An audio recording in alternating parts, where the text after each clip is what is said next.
All right, welcome back to the Shop Class Podcast. Tonight we got a round table celebrating the winners of the Harbor Freight Tools for Schools Award. There's some finalists on the panel tonight. We also have an award winner, and we also have Scott Springer from Harbor Freight.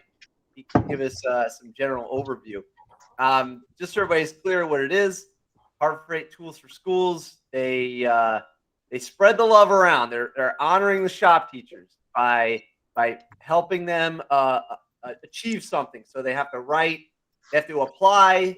Once they apply, they make it into a finalist, and then the winners get money for their program and some personal money. And it really boosts, I think, the morale and also the ability of it honors the ability and the shop classes. So it's kind of like Shop Class Podcast.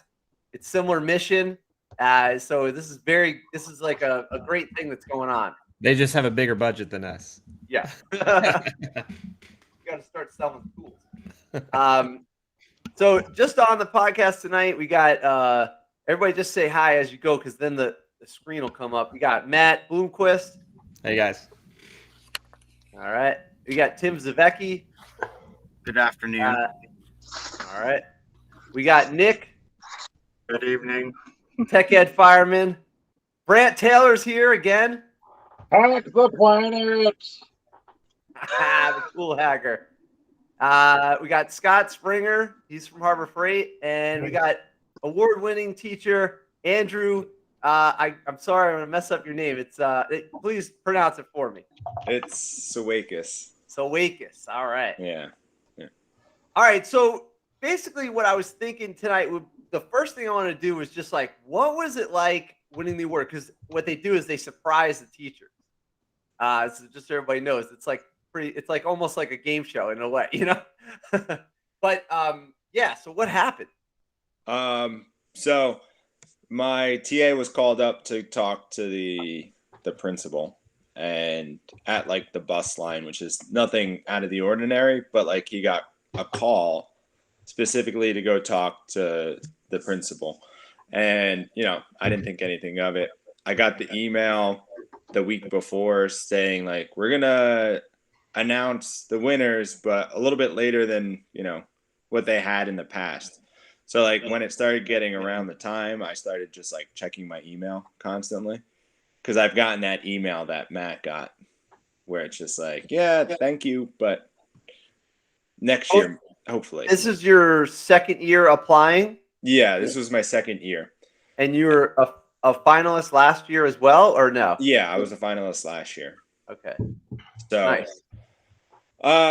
I thought nothing of it, and then I was told to go, talk to the principal later in the week. And I was like, all right. He's just like, yeah, we have a career opportunity. My boss's bosses, they know somebody within the community that wants to come and try out a program at your school. And, it's a good career opportunity. And if it works with welding, then they're going to try and implement it in the different trades and across the different campuses, because we have a lot of different types of schools. So I was like, all right, like sounds kind of vague, but okay. Hey, do we know this person? Like he's like, I barely know any details. Like, and I was just like, all right, whatever. Like, sounds good. Down for whatever. If it gets my students a job, fine. That's why I'm here, to get them. Yeah. So I didn't think anything of it. And then, the day of, like, cleaned up the desk and everything, because I knew like the superintendent and our COO were coming down.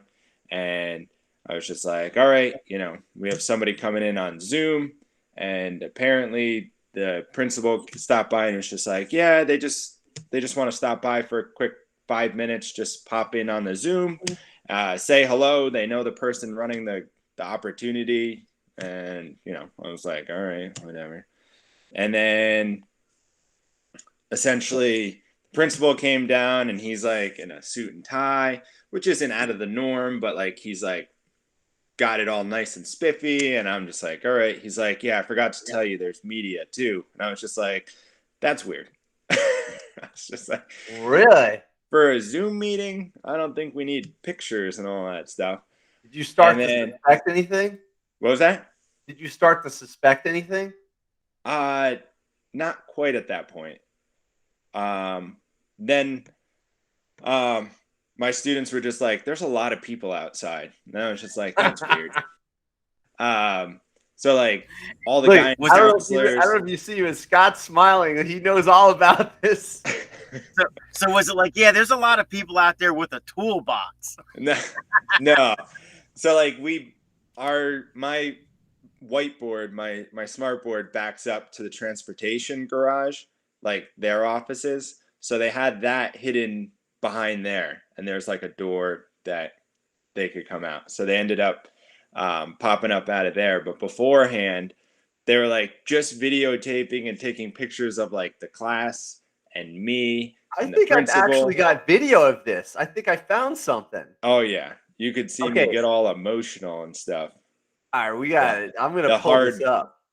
The welding teacher getting all emotional. Probably get me emotional now. Ah, you big softy. Yeah, it's pretty much. That's funny. Okay, wait a minute. Oh, here we go. Hold on. All right, look, this is it. Oh my God, I can't play any sound. Is this what happened? Is this it? Yeah.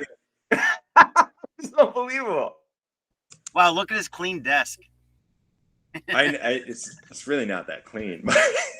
You know what's funny, Andrew? So like all during October, like I made sure I trimmed my beard more, like shaved, like make sure I was a little cleaner, like made sure like the shirts or pants I wore were maybe not, being on the job site, everything gets dirty anyway. So I was like, well, or try to wear a little bit more tailable gear, or kept certain things cleaner and stuff. I was like, they're gonna pop in, and finally, like that same email came when they were saying it's gonna be later in the month, and I was like, oh, okay, so I like kind of chilled out, but I was like kind of halfway cleaning things a little bit more just in case, because I was like, sure as hell, if I end up winning this, it's gonna be the day like everything's a disaster and it's gonna be everyone's gonna show up. Oh my God. You guys are making me nervous. Like I actually have not been running a tight ship lately. I gotta clean up my workshop. That's funny. In case I apply for this thing. But it's so exciting because how many times do you get outside influence honoring the shop teacher? That doesn't happen that often, Yeah, no, and it's kind of crazy because like I tell people like, I love my job, and they all look at me like I have 5 heads. And I'm like, I truly do. And like, clearly that, I assume that came over in the application process and all of that, but it's just like, people look at me, and even my in-laws sometimes, like, I'm just like, I love my job. And they're just like, we know you do. And that's, not everybody gets to say that, but we're still going to look at you funny when you say it. Like, I mean, there's always stresses with jobs, and, sometimes you have a rough day here and there, but like, I enjoy, and I'm sure everybody else here enjoys going to work. And like I said, like, if I said any more, I would start actually, like, I got all like emotional and like, started to tear up, and my students, like, they never see me other than like straight up, like straight face, like, you do this, you do that. This is why we're doing this, X, Y, and Z. And like, I do know that like when I come over and I have to do some of the book work, sometimes I'm a little bit like straight and like monotone at times. And like, I could see when that gets to a point with the students, and then I'll like kind of switch it up because I know like, you got to keep their attention, all that stuff.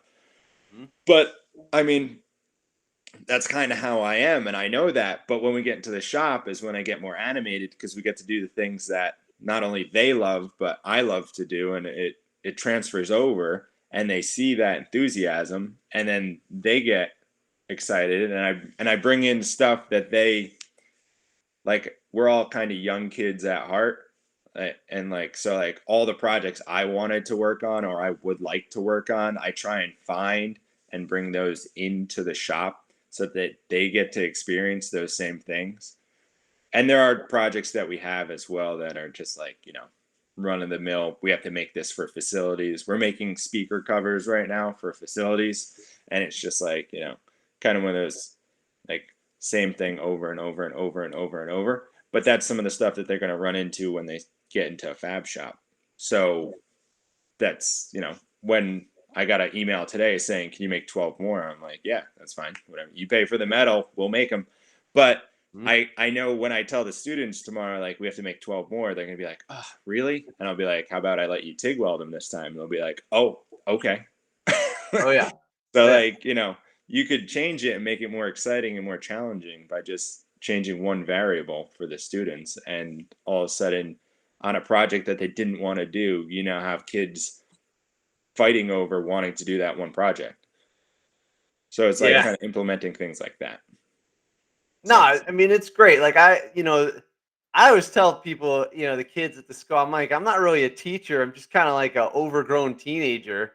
I sort of never graduated high school, and then you get to do that for a living, So pretty cool. Scott, what kind of involvement did you have? Did you arrange this? What did you do? So I didn't do Andrew's. That was Aaron. Aaron's one of our consultants. I'm a consultant with Harbor Freight Tools for Schools. And so we're a foundation of the company, Harbor Freight. So we're Tools for Schools, they're Harbor Freight. But we presented to 18 people on the same day, and they were all set up as surprises. So the principal, we each had a couple schools to work with. I had one here out in Denver that I could get to personally because it's about 5 miles from my house. And so I did Scott Burke right there in the middle. And I also presented to a winner in Michigan, and his name is slipping my mind. Jay, right there. Jay Abbott in Wisconsin. Oh, yeah, we had him on the show. Yeah, so I presented to Jay on Zoom before I went over to the high school. But anyway, they're all surprises, and the principals get to choose how they're going to make the ruse and fake out the teachers. I think we had 2 surprises were blown. And usually how that happens is a tool cart shows up Tuesday, a couple days before, and the big check. And sometimes it shows up to the facility manager, and they'll take it right to the shop teacher because their name's on the tool cart. They have a plaque. So one time you finally it gets delivered directly. Yeah. Chase down all my stuff. So that seems to happen every year. We get 1 or 2, and I'm glad Andrew got the surprise because that's half the fun, making This a big is surprise. cool. I'm so glad you guys do this. But if you guys are interested, this is the 5th year we've done it. I presented the last 4, which has been a blast. We had over about 770 applications this year from 49 states. Here's all. Look at how many finalists are there? No, it usually goes to 50. I think this year is actually 60 because of scoring. There were some ties. So that 770 goes down to 50. And then it goes down from that 50, it goes through 2 more rounds of judging. So Andrew had to submit a video, I believe, at that point, the second round, and then a final round. And that second round took it down to 18, but the teachers didn't know if they were in the top 18. And then the final judges took that 18 and decided the $300,000 winners and the $50,000 winners. So the coolest thing is, did you say 300,000? So 3 winners get 100,000. Oh, 100. 15 get 50,000 each. But a lot of people are really persistent. We had 2 winners this year that have applied all 5 years, and in this 5th year they won. So persistence pays off. Yeah. And, we had 5 construction teachers win this year, 4 automotive, 3 welding, 3 ag mechanics, 1 electrical, 1 industrial tech teacher, and 1 machine tool technology. So we've given out over close to $5 million in 5 years. First year were only 10 winners.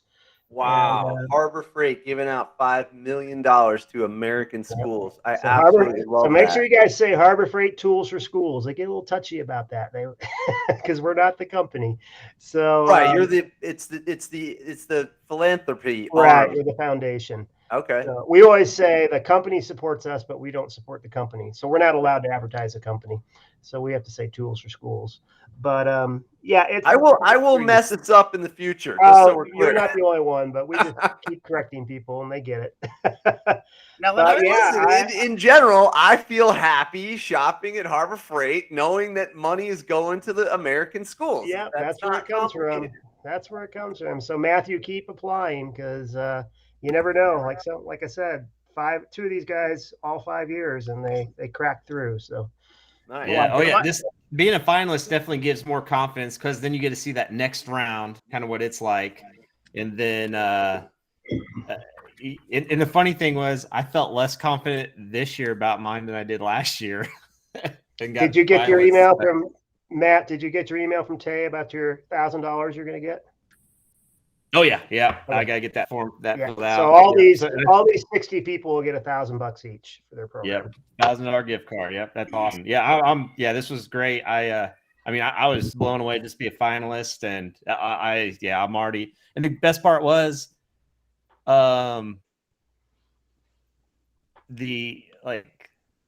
every year I feel like I already got, just from when I turned in the second submission, I already have so much more that I could have added to it, like for next year's. Like I've been very fortunate in the last few months with some a lot of good things coming in for the program and for the kids and all opportunities and stuff. So now, at first you're like, oh my God, you got this big application you have to fill out, because it's an application. You gotta put the time in. It's not, you guys are giving good amount of money out, not just for filling out your name and stuff. It's, you got to talk, you got to sell your program, sell what you're doing, sell yourself in a very short amount of words. And so you definitely will earn it. But now I'm like, when is it? March? Is that when it comes out? The first app? Yeah, probably sometime around then. Yeah. So it's, early spring, let's say. Now I'm excited about filling it out, I'm looking forward to trying again. And, it's been fun with the Shop Class podcast. We've gotten connected with some of these people already, and shoot, as soon as we had Jay on there, I called it. if he doesn't get it, that's insane. Like, he was so good. Jay was so good. Awesome. And then meet Andrew last week. And then that's the thing, like, it's not even really a disappointment when you don't win, because there's so many good teachers. Like, it's an honor just to hit the finalist. It's funny because I've been saying this about the Harbor Freight Tools for School. If you're a company, let's say you're maybe a sponsor or a company, like if you're just watching this video right now, honestly, if you want to know who the best teachers are, I'm sure you could spend some time trying to figure it out. But Harbor Freight Tools for School has done the work for you. These people, we've spoke to a lot of them. If you just look at this finalist list, look at this. Just go down this list, and you're looking at the best of the best right here. They spent the time to fill this out. And I've looked at these programs. They look amazing. And obviously the winners as well. And isn't there a section on the website for all the past winners, Scott? Yeah, go up to what we do. Okay. Prize for teaching. Okay. Click that, and then you can go every year and see that same shot from every year. So if you're a company that wants to work with American schools, like, here it is. You got access to the best of the best right there. It's like all the legwork's done. It's a pretty amazing situation. I just think that what I'm trying to say is, besides the award, I think there's infrastructure here, and the legwork is done to lead the way for other companies to also help out the American schools. I think it's great. Now, I have a question in regards to the actual, I guess, application process. Now, that was 740 applicants, but was that 740 people that signed up initially, or was there way more than that? Yeah, there were about 1,800 that registered. Wow. I was one of those. 770 finished the application. Oh my God. Because I was one of those 1,800. Yeah. There's a lot that get into it, sign up, and then like, oh, this takes a lot of time, and they get other things happen, life happens, they don't get it finished for whatever reason. So yeah, there's usually a good 1,000 that don't finish. I've applied twice. I've started the application 4 times, but I've actually physically only applied twice. I started 1 year, and then I found out that we used to have a grant writer. She was gonna apply on behalf of the automotive cluster, and so I was like new to teaching, and I didn't want to step on anybody's toes. So I just was like, all right, I'll just apply next year, So Yeah. And you can tell, I mean, you really need to write your own application. I would get someone to read it for you and correct your grammar and make Yeah, sure I it makes did. sense. But you can tell when someone has had it written for them and they usually don't advance because you can tell it's not from the heart of the teacher. yeah. And I think people don't realize, people are just like, oh, like you did a great job. And we have staff, we have a grant writer that revised it and make sure my spelling's my grammar is good and all that stuff. But I don't think people realize that to fill out this whole thing is hours and multiple days where you're going back and trying to figure out how to convey your story perfectly to show that you deserve this prize, and that you not necessarily you, but your program. Because we're all doing it for the students, and a lot of people saw my check and it's 35 grand for the school and 15 was for me, and I was just like, no, that's not how it works where I am. My district and New York State says no, so all 50's going to the program. And they're just like, oh, are you upset? And I'm like, it was never mine to begin with. I signed up knowing that this was all going to go towards my program, and I was 100% okay with that. That was not an issue for me. But it is a lot of work, and people, even on campus, they're like, great job, that's awesome. And but it's how do we do something like that? And I was like, you have to take a lot of time and find an opportunity, and then fill out and figure out what you need to do to take advantage of that opportunity. And hopefully you guys learn something from those learning modules. I mean, Yeah. the intent is that you pick up some new tips from those articles and learning modules as well. Just so we're clear on what that is, so someone watching this or even me now, basically in the application, my understanding is you're going to have to either watch something or read something, and you're going to react. Is that right? Yeah. And Both. how many are there? Or it depends? Depends on the year, I think. We've cut it back a little bit this year. What was it? One module in round one and another one in round two? I think there was 2 and 2. 2 and 2. I think the year before Yeah, 2 there and was 2. Yeah, last year, the last year when I was a finalist, I think there was 3 and 3 or something, or 3 and 2 or something like that, which was just, it's a lot, because you have to analyze and figure out how you would implement this strategy into your class, and you're not going to spend all that time figuring out how to implement this it's not imaginary even, but how to implement a scenario that somebody else had to deal with into your class, and then not implement it or take different tidbits from it that you figured out would be helpful that you saw in these examples, and do it yourself, because you already spent the time to figure out how you would tell somebody how to do it. So why would you just leave it out there and be like, no, I'd never do that? You'd implement. Yeah, that's the key. We don't expect you to implement what you watch or read, but if it sparks some new ideas, that's the interesting part, right? And it might spark a new idea that's connected. Are we allowed to say what, or give the gist of what this past one was, or do you not want to? Yeah, so go back to that website. I'll show you where those are. Yeah, I got you. They're all right there. up in the past few years. You can get a feel. Oh, you're for how kidding! long You they can are. read. You can read the. So if you go to resources, go ahead and pull down resources, and then anything that says video, those are learning modules. So those are all about between 10 and 15 minutes long, and I think this is this year's. Yeah, that's second round. Yeah.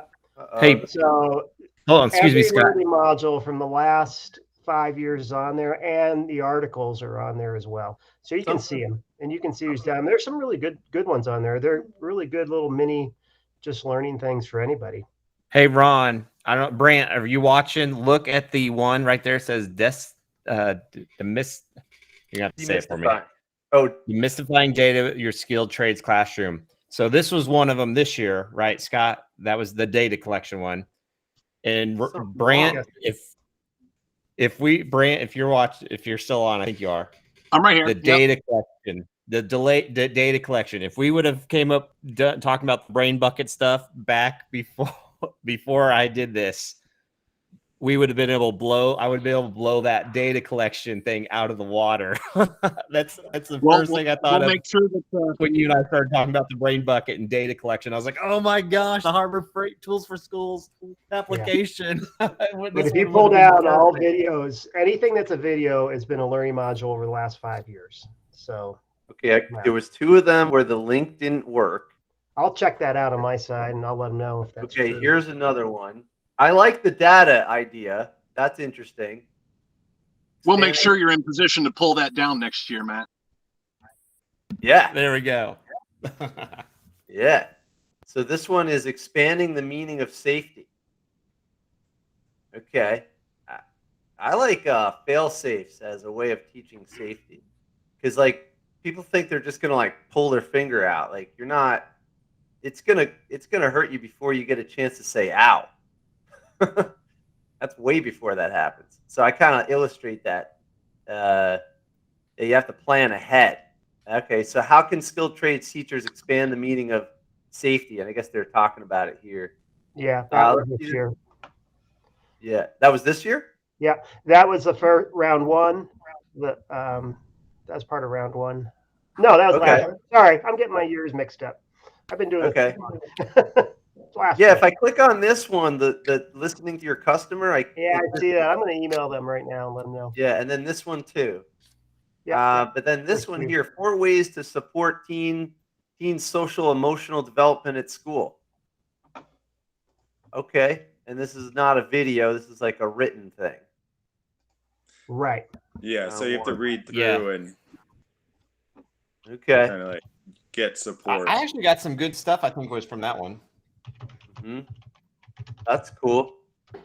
Yeah, I mean, shop class definitely builds confidence for sure. And then you just go through this whole thing. Students don't believe their schools have done enough to help them deal with stress, understand their emotions, and solve disagreements. And fewer than half the graduates surveyed feel prepared for life after school. Yeah, I mean, that's a problem. Yeah, we got to help them with that. You know, I always tell people that shop classes, it's the place where you don't read about the bicycle, you actually get to ride the bicycle.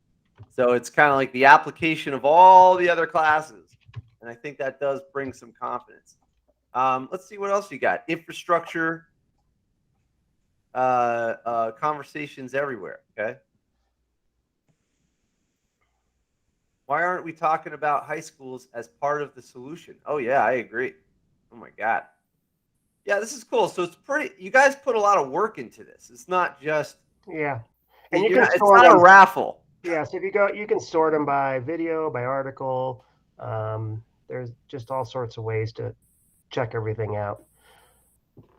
Yeah, designing and delivering your virtual skilled trades classroom. Oh my God. Yeah, I think that was for the pandemic. Yeah. Yeah, we have done something there.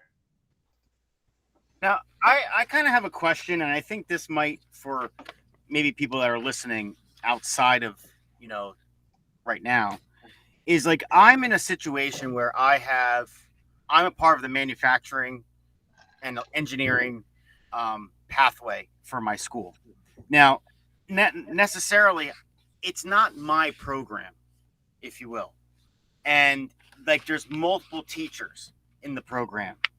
And trying to convey the message what I do in that pathway is difficult because it's not solely just me.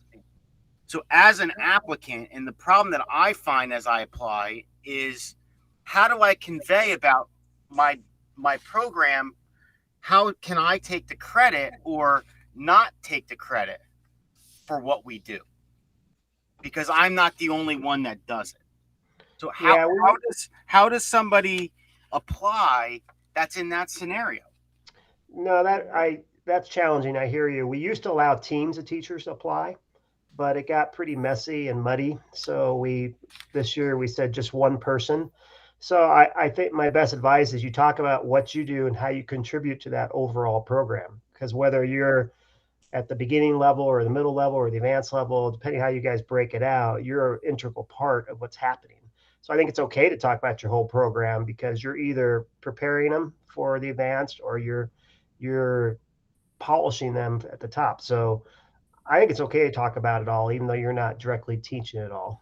But yeah. And I find though that a lot of the questions are tailored to that person that does it all. And I think that's almost a discouragement. Like, I think that's part of it. Like, how do I talk about this when I'm not doing it all? Right. And that's kind of, hard for somebody like me who not only teaches manufacturing, but I also teach engineering. So I would fall in that, we fall under the umbrella of technology education. But is it technology education? Is it manufacturing? Is it engineering? Is it, industrial tech? What is it really? Because we're known by so many different names. And, are we trade related? Yes. Are we STEM related? Yes. Are we engineering related? Yes. So it's hard to kind of talk about the entire program that way, but yet show how integral you are in there, but yet try to encompass the whole thing. Right. I think at the end of the day, what the foundation's really wanting to support is that we like to call it people thinking with their hands. So any aspect of hands-on learning. So even if you're teaching an engineering class, if those guys are building prototype models or anything hands-on, I would just talk up anything that's getting kids engaged outside a traditional class. That's what makes it tick, right? So any teaching you do that involves hands-on learning, whether it's engineering or manufacturing or industrial arts, whatever it's called, doesn't matter. If the kids are hands-on learning, that's where you want to go. Yeah, I mean, it seems like it's just Tim. You do great on this one. You've done such an amazing work. Am I right? It's not really about the entire school. It's just about what are you doing as the teacher, right? Yeah. I mean, it is, and that's the gist I'm getting from Scott. But obviously, I'm not the only one in my department. There's 4 other gentlemen in my department that contribute to what I do. Yes, I teach the advanced level wood manufacturing. Forget those guys. But but they wrote are the app. You get the money. Yeah, the good news is if you win, you could spread the money on all those guys because the teacher gets to spend the money however they want to spend the money, as long as it goes towards skilled trades programs. And some teachers have spent them on other career and tech ed programs in the school. So it's up to the teacher how the money is spent if you win. Yeah. So speaking of how you win, I just want to ask you a question about the judges for a second. Where do you find the judges? So Sure. Let me just Check was pull a it real round quick. 2 judge. Yeah. Oh. So what happens is round 1 is all judged by ACTE. So we contract with ACTE, and they find a lot of teachers and CTE directors and people from all over the country.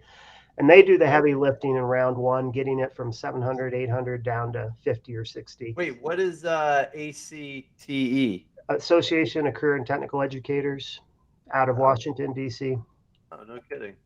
And then round 2, we start recruiting volunteers. A lot of them are past prize winners. You just said Matthew Barbachek. He's judged a couple times for us. So a lot of people have won before. Andrew, you'll probably be tapped, I'm sure, to be a judge in the future. Does round 2. And round 3, same thing. Sometimes we'll tap a couple of our $100,000 winners or grand prize winners, and then some other. The judges are on that website as well, and you can see. Yeah, you were moving real fast. I just wanted to pull up Association for Career and Yeah, Technical Education. That's round one. Yeah, that's They- good. They I recognize the logo. yeah. They're the national organization for career and tech ed. Okay, and then over here, these are your. This is round 2 or final? Now that's final. So Okay, round those 2. people, there's a couple of our $100,000 winners. We on had there. Elise Burton on the. Elise. Yeah. Yeah, we've had her on the show. Yep, and she's done a learning module. She- Monica is at AWS. Mitty is a super advocate for women in the trades, especially in construction. Wow, you guys are doing all my homework. These are these Yeah, are these are this is where great I'm getting people. all my guests from. Yeah, these are some great people to tap into. Those two, Brian and Kathy, were last year prize winners. Dan, if you don't know Dan from NCCER, Dan's been a final round judge for a few years for us now. Brian works with Mike DeGuidis that we've had on here from Colorado. You should get Brian on. Brian's pretty Oh my god, thoughtful guy. you guys are. Isn't Brian the aviation one? No, Brian's the auto mechanics teacher. Oh, out here. gotcha. Because their facility had aviation. Oh yeah, there. their facility is unbelievable. It's Yeah, I talked to Mike. I don't know if you know Mike DeGuidis over there, Scott, that does the construction. Over I there. met him when I toured it. When we gave Brian, actually we toured it again in May, and I Gotcha. Yeah, me and Mike we talk. We haven't talked recently, but we've connected quite often about things and stuff. He's awesome. yeah. I can't keep up. You guys are. Oh my god. We've had some of these people on the show. Here's Elise. Yep. Did you? And she did a learning module, I think 2 years ago, maybe 3, on entrepreneurship. Yeah, that was her thing. It's really cool. And then what about? Did you say we had somebody else on? Matt. We had Brian, that was a winner and a judge. Mike DeGuidis, if you remember, he's the one in Denver where they build those shelters for the homeless. Yeah. I don't know if I have that video. Oh, up. That might be on the old one that we have to All right, transfer. I gotta over. catch up. Yeah. Okay. Anyways, he'd be a co-teacher, or not a co-teacher, a colleague of Brian's. Oh, There wow, in no kidding. Oh, is it Cherry Creek? Yeah, Cherry Creek Innovation Center out here in Denver. Yep. Just south of town. That's awesome. And then let's see. Alicia. Yeah, so Alicia, she's from philanthropy. Brian is the president-elect for ACTE. TechForce, if you guys don't know about TechForce for automotive, that's pretty amazing. Really? Great organization. I would check out their website. It's pretty cool. They've set their website out as like a gamification website to get kids into it, and there's all connections to jobs and industry, and they kids can earn points and prizes, and they give scholarships all over the place, and Wow. it's pretty geared primarily to automotive, but they do a lot of great stuff. That's cool. Nice. We'll have to get into it. I mean, yeah, they got this crazy Mustang in the background there. Oh, and here's all about the website. Oh, I see. You can join it and stuff like that. Right. Helping with career advancement and opportunities. Exactly. Yeah, you do have to gamify it. It's true. They totally gamify this site. Yeah. So Get where the do I kids see bought into that? Scholarships, resources. They do daily little contests, and you accumulate points. I played on it for a while. That's kind of not my generation, but it's definitely the kids' generation. Come on, you had Pong, right? That was Yeah. right. Okay. Going back a little bit here. Let's see. Who else we got? Yeah, this is good. Thanks, Scott. You're doing a good job with the round table. Yeah, Peyton does National Tech Honor Society. Trying to see if there's any more tradespeople. Those people are not tradespeople. There's always kind of a mix, a few non-tradespeople. Go up some more. Let me see. Okay. I don't know these 3. Okay. So I can't even speak to them. But it's a mix. So you can see there's some people actually in the trades, and there's some people that are more. I wonder what Ford policy Next Generation Learning is. We had that in Denver. they're bigger than funding just CTE. They're funding a lot of education initiatives. Ford Foundation, Ford Motors, Oh, yeah. huge, but they're a big foundation. There's that guy Henry. He was a big deal, I guess. Okay, and they might make it through to the next level when they come out with that electric Ford F-150. There you go. Take them into the next 100 years. Who knows? So you can go to every year and see all the judges and what That's they do cool. and who they are. This is awesome. I just think it's like you guys have done a great job. Oh, I'd get Mitty Cannon on your show. Mitty is a ball of energy, and where's that? she was go back up, right there. The middle Oh one. yeah. Power up. Really an advocate for girls in construction. Oh, that's cool. No, I'm calling everybody here. I think she was an electrician. You guys have done my job for me. Now, I'm going to ask you a evaluation question about the applications. So when the 700 applicants come in, okay, 800, 900, however many applicants you get a year, are they evaluated on a rubric, or is it more or less like this has a good feel, or is it just like, yeah, good, bad, throw it in a pile, Yeah, they have a rubric. They have a rubric to try and gauge them on the same page, but it's just like anything. When you're judging something, there is a heavy amount of subjectivity involved as well. So you can try and standardize it with a rubric, but there's going to be some things that pop out for various reasons, right? You're gonna see the path in an application of one person over another, and that may be nothing to do with a rubric. So there is a guide, but it's hard. A lot of good ones come in. I didn't know if it was like thrown, like, oh, this one's going to this pile, this one goes to this pile, and then no, there's a rhyme and reason for it. I'm not saying it's perfect, but there's a rhyme and reason. And of course, I was totally expecting you to say there was a rubric because, any good evaluation begins with a rubric, and it doesn't matter whether you're building a house or manufacturing a picture frame. I mean, in order to evaluate the kids working, there's a rubric. Just like when they get evaluated on a job site, there's always a rubric.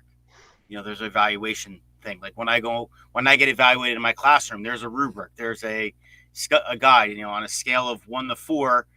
In order to get a 3, you need to be doing this. In order to get a 4, you need to have this, but it's N3 from there. So, I mean, it's just the way education works. They make sure that nobody named Saweikis gets the award. That's the only criteria. So Tim needs to change his last name, that Z. By the time they get to Z's, they're like, I'm tired of reading. Oh, that's so funny. He's laughing. I'm hoping that one year they start at Z. Yeah. Like, let's start at the end this year and give the poor guy that's always last the first dibs. Well, there's a lot of judges, and so you have to divvy up the applications, right? Because you don't want anyone reading more than 10 or 15, because there are lots to read. So you have to divvy them up, and then you have to have something in common to score them on. And I think when we get down to the final round, we only have them read 3 or 4. I don't know the exact what they read, but you want the judges to be fresh, so they don't do that. They just you want them to really focus. Of course, that makes plenty of sense. It really does. It really does. We had Jay on here, and he was a winner this year. This was a piece of the interview with him. He gave us a shop tour. Nice. And we just basically drooled over his car projects for about an hour and a half, which was cool. It's so cool that we're honoring these people, and then we've spoke to a bunch of them. So I'm glad to be a part of it. It's really cool. Now I got a question for Andrew. So you got some prize money, and you got a program. What you got a plan? I do. I'm gonna put you on the spot. No, you don't. No, just in general, if you had a, you don't have. We're not gonna hold you to this, but yeah, what do you think you're gonna do? Well, you had the American Welding Society Foundation up there before. I recently also applied for a grant from them. And just like with Harbor Freight Tools for Schools, you don't ever get it on the first go around. I'm on my 4th go around with them, and they do it biannually, right? Two times a year, or whatever, semi. They do it twice a year, and I usually forget the fall application, which I did not forget because I told myself, do not forget to do the fall application this year. And I find out about that in November. And one of the things that I was thinking about implementing in the class, like I told you guys, how I wanted to, kind of, I guess what I want to do is kind of expand my program. And one of the ways I could do that is with like a virtual reality. They have augmented arc. So Lincoln has like the Vertex, and then Miller has this augmented arc. And one of them, like, they both typically cost like 30 to 40 grand for like the big kahuna type of thing. And Miller recently just came out with almost like a cell phone version where it hooks to your helmet. And then hold on one second. Okay.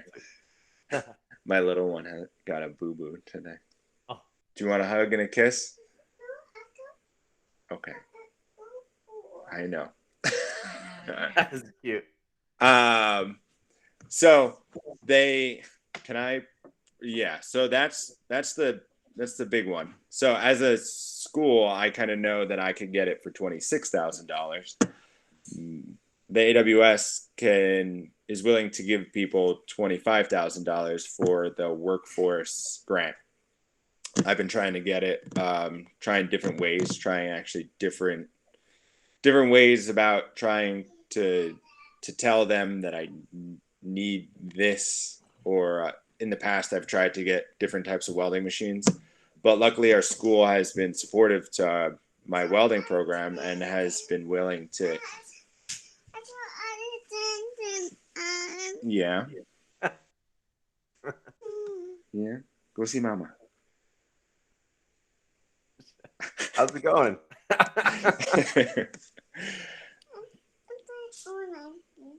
Nice. Yeah. Is it getting all better? For once, it's not my kids that are the ones popping in. Look, there's some sort of QR code welding rod here. Look at this high-tech stuff. This is so weird. Yeah, so they have a new one that's like $3,000, and it's like a big cell phone, and you could either clip it on to like the MIG gun, or you could hook it up to like a hood, so you get that more realistic welding experience. I know people get up in arms. When I first started working there, they got me this Lincoln Electric real weld trainer, which is like good, and like it has its place in the industry. And what this allows you to do is you could show your students each variable in a weld and see how it affects. So it shows you how close or how far away you are in that video right there. It shows you where you need to put your filler rod. It kind of breaks it down into an easier view than when you actually have a live arc, because when that's live, there's kids that are afraid of that when they first start, which makes it really hard for them to focus on their arc length, their travel speed, their work angle, and all those variables combined at once to a high school junior that doesn't know how to use a screwdriver is a little bit too much. And one of the things that we're also trying to do is, expand the program. I know as a welder, we don't have enough welders in the workforce. Bring it to Mom. Yeah, I know. Bring it to Mom. I know. This is good because they could also. Oh, don't worry. They could also display it in the background, so someone could probably watch you weld. I saw they had it up on the screen. Yeah. So you could, and then the smaller version, if you clip it to the little MIG gun, then the person next to you could be watching you do it as well. Yeah, that's really cool. So that. that's one of the things. And I don't know how, can I steal like a presenting thing? Yeah. I don't know. Ready? Go for it. So I have like this whole kit and caboodle of all these different can you see my screen? Not yet, but maybe there's a delay. Did you share it? Let me see. Should be like an arrow One on the second. bottom next to the raising hand thing. There you go. Yeah, there we go. Okay. So if I go like that, do you see my photos? Yeah. Yeah. Okay. So I brought some of my photos from all the different random projects, but essentially, so you know, I started my program, it looked like that. Wow. There's nothing there. There is nothing there. So I started that, and then, you know, we built That's good context. the students, we started building out the boost together as we went from year 1 to year 2 and year 3, and we shared the shop with the auto class and all that stuff. Just I'm not gonna expand go that through all photo of these. window. No, it's good. You can. That's what we're here for. We want to see this. We want to hear your story, you know? Expand the window if you can. Oh, down here. Something. There you go. Yeah. There we go. So we were able to build out the shop kind of how we wanted it. I know. Probably a flower. Future welder right there.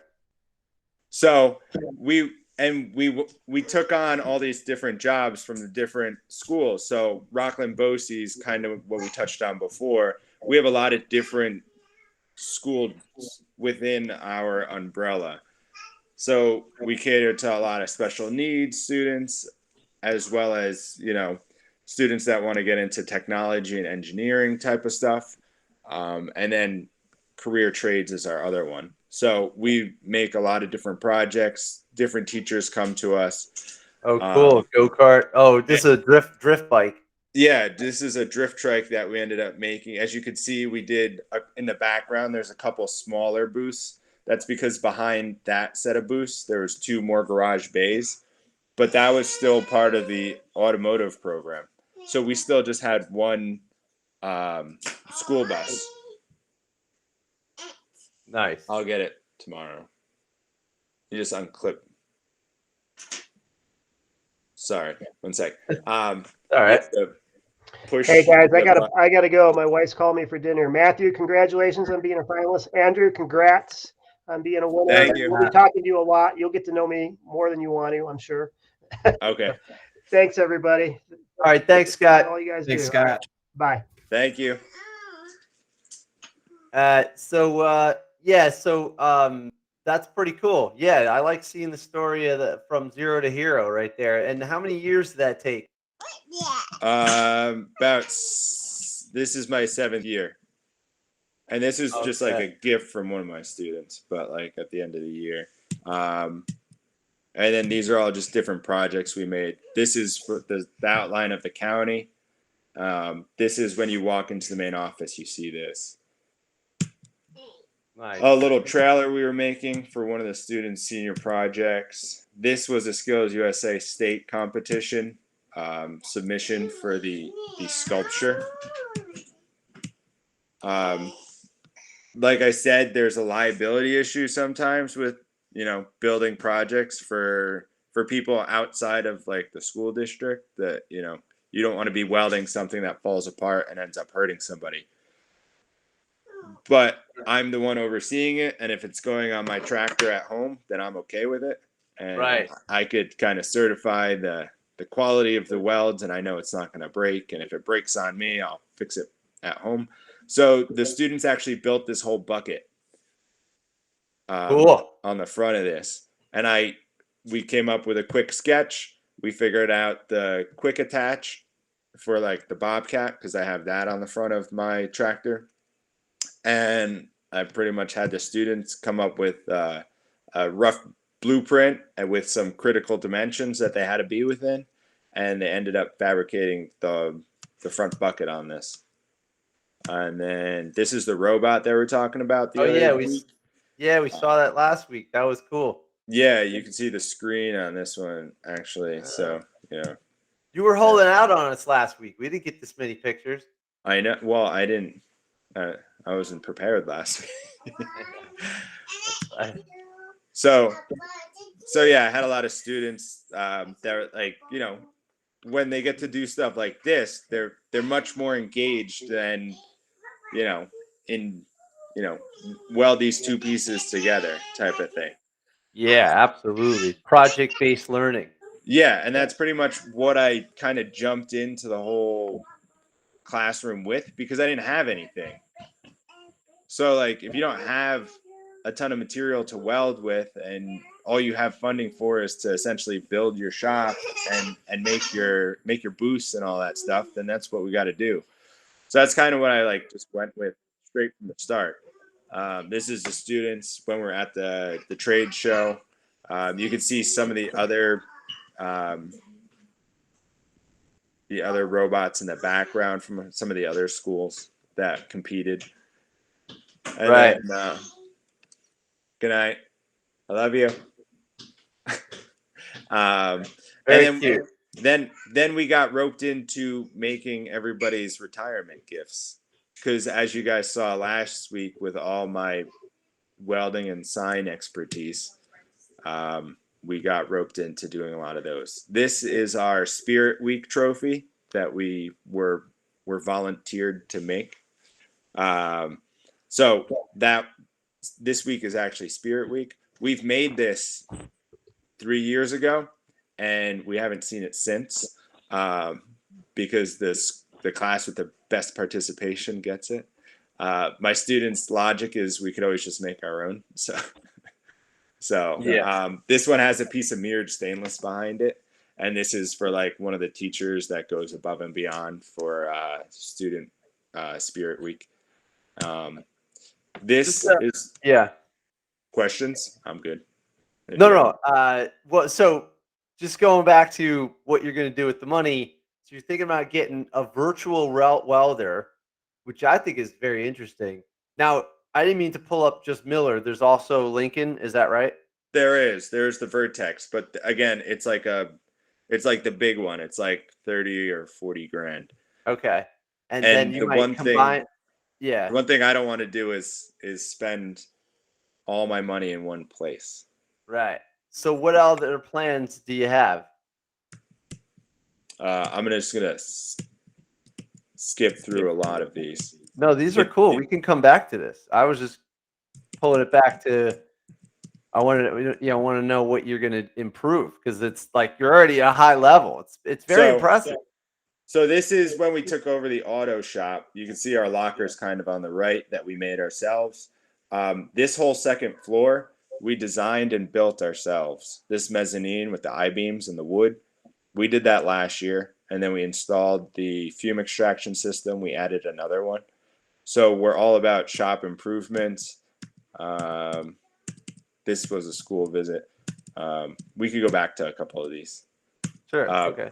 We restored that bench for one of the local newspapers. That's cool. Let me just jump out so I'm not scrolling. Oh, no problem. The good one. There it is. So there it is. That is kind of my plan before I even won. Like I told you guys, I go to craft shows.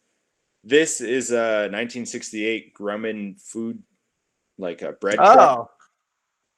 And it has a topic on the Shop Class podcast lately. Nick just sold one to the. Yeah, go ahead, Tim. Did you buy that off of Nick? We just sold one over the show. Oh, highest bid, just like in education. Did Nick really sell his, or no, not yet? I don't know. Where's Nick? I see his icon there, but he's not there. Oh, Nick, did you Sorry, sell I it stepped yet? away. Huh? Did you sell the Grumman yet? They stopped by, and that was the last I've heard of them so far. they kicked the tires and they didn't They give you ghosted money? me. No. They weren't too wild about the cast iron tub in the back. I'm in no hurry to get rid of it. So whenever it Wait a happens, minute, it happens. Andrew. Is that a concept, or do you already have the vehicle? That's at the shop right now. Oh, okay. Because we got another one for you that's up for grabs because the sale didn't go through. Oh, Yeah, you don't say tell you my want wife. 2 of them? Don't tell my wife. You might be getting 2. All right, let's see this Grumman. I like this with the, and it's got the soft nose, so this must be an early one. What year is that from? This is a 68. It's on Aluminum? a G. It's aluminum. There's a couple more holes on the other side that we have to fix and weld, and you can't see it, but there's a ton of like holes in the side that they drilled on to put brackets on for a work truck on the inside. Zoom in. So I Yeah. So I go to these craft shows, and I borrowed my brother's Suburban, like full-size Suburban, and it was nice being able to throw all my signs in the back with like tons of blankets. And I get home and I don't have to offload everything into my garage and my workshop and all that stuff. And I was like, I started looking for trucks when I got home, and Suburbans, and something that could work similar to that. And Sprinter vans are huge right now, and Ford Transits and all that stuff, but I'm not really like that. I like a project. I like the journey rather than the end result usually. So I was thinking about using this to help sell my stuff, cut a hole in the back, have a window that flips up almost like a food truck, but like a welding craft truck. Yeah. And then I was thinking about it. A lot of the times our administration wants us to go to the descending districts. We have different districts that can come to BOCES, to our school, and sometimes students don't always get a chance to come out and visit. So what we do is we try and send a couple teachers to the different school districts, and they could kind of show the program, and some students that might be interested, that could be that. What I was thinking of is when I'm not using it for craft shows and stuff of that nature, picking up material or steel, I could essentially turn it into like a demo. I don't know if anybody follows the Weld Scientist on Instagram, but he has like a whole trailer, like a car trailer, that he's converted into like a welding lab. And I would essentially turn this into like a mini version of that, where I could take it to different schools or different like trade shows, like for actual like students that are looking to get jobs, and kind of help promote welding in the community. And if I get those virtual reality welders that are the small ones that are like the size of a cell phone, then students can kind of get a feel for it, see how they like it, and then maybe spark an interest of getting a future welder on board that had no idea that welding was something that they liked. Because it's kind of like a video game, but in real life, it's even more fun. So if I could get them interested in the virtual reality aspect of it, and they can see the benefits of it, and they can make a career out of it, and it helps the industry, and it helps our country, and it helps our community, that's like a win-win for everybody. And if you see this thing coming down the road, you're gonna look at it. You're gonna see it. You're gonna stop, and you're gonna see what it's about. So I figured this would be, an ideal type of project, and the students in my senior class right now, and eventually my junior class, will get to fix and restore it. They'll get to figure out making the window that opens up on the side. I think we're going to do a frame swap. So the automotive program is also helping us out, and we're collaborating with different classes, which administration always loves. And the students like it because they get to see some of their friends, and they get to work together when they don't always usually get to work together. So again, that was kind of the concept with this. And, you're asking me where I'm going to put some of the money in. If I get some of those mobile weld trainers, those augmented reality trainers, then that would be Put them in there. a good place that we could possibly help expand the program and expand welding, and show that you could not only do you get to try out welding and get to see what the augmented, the virtual reality part is, or just like an introduction to it. You could also see what my students welded on in the actual van that I showed up in, and that they fixed it and have pictures of it and have them, like, you know, not only do you get to do this on a computer on this cell phone looking thing, but if you take my class, or if you take a class or get into welding, you could actually turn this Grumman from this into what you're looking at right now at wherever we are, at your high school or at a fair, a town fair or something like that. Hell And yeah. so, I mean, like, I know other people do it. The American Welding Society has a huge bus that goes around the country to different, like, you know, the huge state fairs, and they have the Vertex, because Lincoln helps sponsor them. So they have the virtual reality welder. Yeah, but yours is get, more like DIY and yeah, raw, this is probably. this is Yeah. much smaller. Yeah. But I mean, that would be something that would be could be hugely beneficial. And you know, So let me just interrupt you for a second, because I'll forget, but it's interesting that you're talking about virtual reality and gamifying it and getting kids excited, because we have somebody on this podcast from just the week prior that you were on that has a trailer with a gaming console. And what they do is they gamify construction. So by putting the helmet has if you look on the right, you see on the right there, the helmet has a camera on it, and it's called the Tool Hacker. And I don't know if Brant's still here, but it all goes back to a central location where it gamifies it. So somebody can be on the microphone and say, hey guys, all right, go up to the second floor. All right. You know, kind of like, you know, shooter type stuff, but instead it's like construction. All right, I'm going to need you to grab this piece of tool. Come on down. And, you know, and also it's monitoring how many times they go in and out of the tool shed. So I think there's a lot of resources as far as like, if you want to get some ideas for gamifying, and this is a trailer that you're looking at right here. And this is the central area. nice. Yeah. So Brant was on the show when it was with us earlier. I guess he had to go. Yeah, like that's such a great idea, because I think what you're doing is essentially what Brant said too, is that you're bringing it to the next generation of kids. It's got to be fun. It's got to be exciting. It's,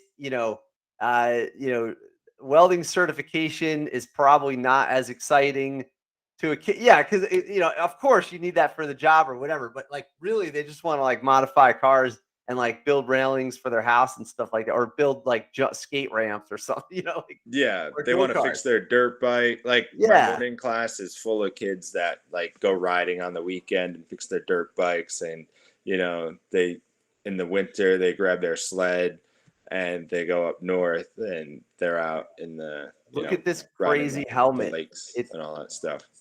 Look at this crazy helmet thing he's got. It's got everything. It's totally gamified right there. The brain bucket. The brain bucket.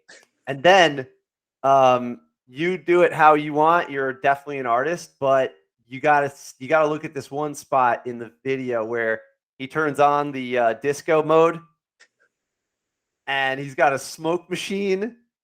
It's out of control. It was just so funny. And he was going on a Brant rant right there. He was telling us about sharing ideas and getting excited. It was a great episode. But yeah, you need lasers, dude. Lasers. One of the things is a laser cutter. So we have a CNC plasma cutter, and it does detail up to a certain extent, but it does have you do need to allow for a certain tolerance depending on what you're cutting. And one of the areas that welding is going is, with lasers, laser welding, laser cutting. There's water jet, which my one coworker is like, you need to get a water jet. And it's just like way out of the budget, like 50 grand. Wouldn't it? Don't even blink. Yeah. So there's stuff like that. And I mean, like 50 grand goes a long way. In a welding class, in a welding program, it barely puts a dent in like. So hold on one sec. No problem.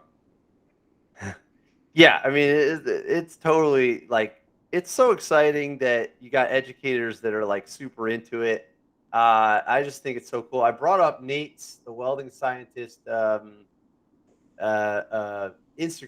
so we could scroll through a little. I guess he's got the truck, but here's the trailer. And Andrew, you could probably tell us more about this. Yeah, so he's a certified welding inspector, certified welding educator, I believe, and he's a certified welding supervisor. He's currently he doesn't work for the American Welding Society, but he is like